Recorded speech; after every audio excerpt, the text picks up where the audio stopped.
Well, Lennie, obviously a few days to digest Saturday's result. How is everything been after that York game? Okay. Which, as I said on the time, it was disappointing, but it's like everything else. You've got to bounce back. We've got to bounce back as a team, individually, and our fate will not be decided this season as a club, as a team, by losing away to York.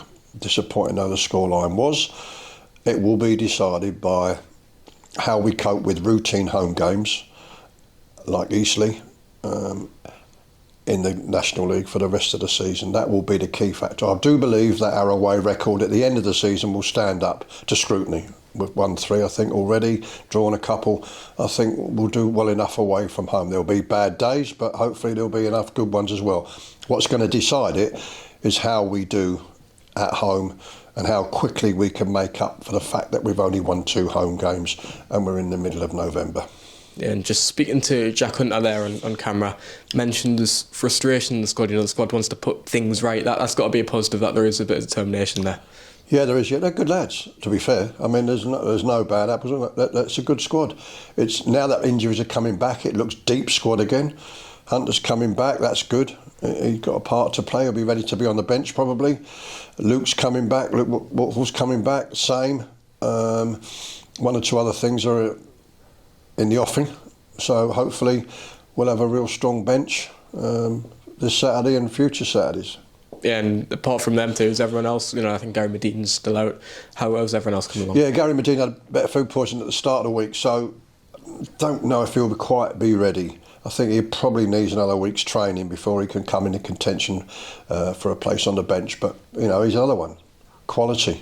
He's got, if we can get him fit and keep him fit, he could play a big part. He's been a good player, he has.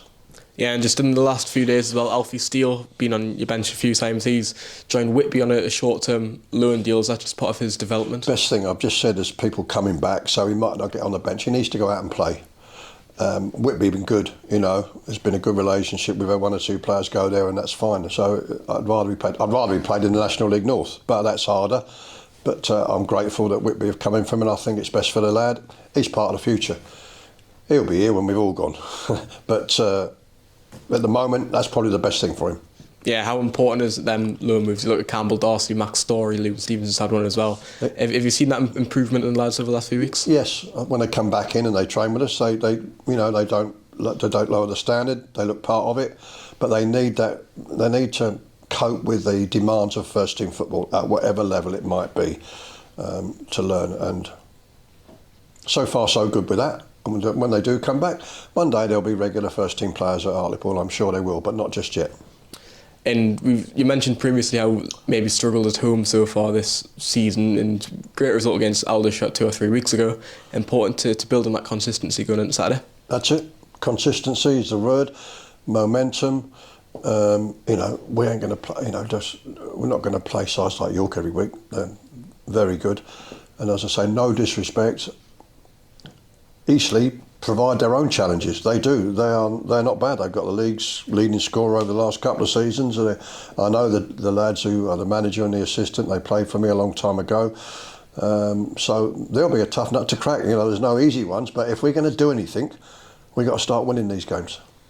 Is it results only that matters? Or, performance matters as well, because in the end, the performance, you can win a game, you can play poorly and you can win a game, you can nick a result, and that's okay for one game, but it won't, ongoing.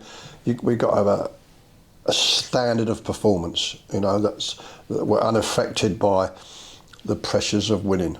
And we've got to have a pattern of play. We've got to know, the players have got to know what they're doing, what's expected of them. It's got to be clear, and they've got to get out there and carry it out to the best of their ability. That's what we've got to, and all that has got to add up to some results, especially at home.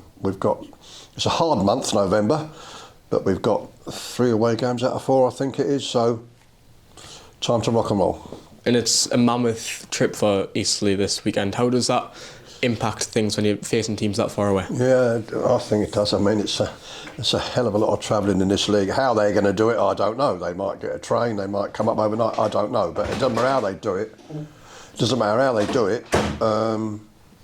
In the end, we've got to beat them. Cool. course, the opposition winless in 6 or 7. Does that change anything in terms of mentality? Dangerous. No, don't assume anything. You know what I mean? They can. It's the nature of this league. Apart from the very top clubs and the very bottom clubs, you know, they can beat anybody and they can lose to it. If they're in a bad run, they're going to come out of it sooner or later, and we just got to make sure they don't come out of it against us.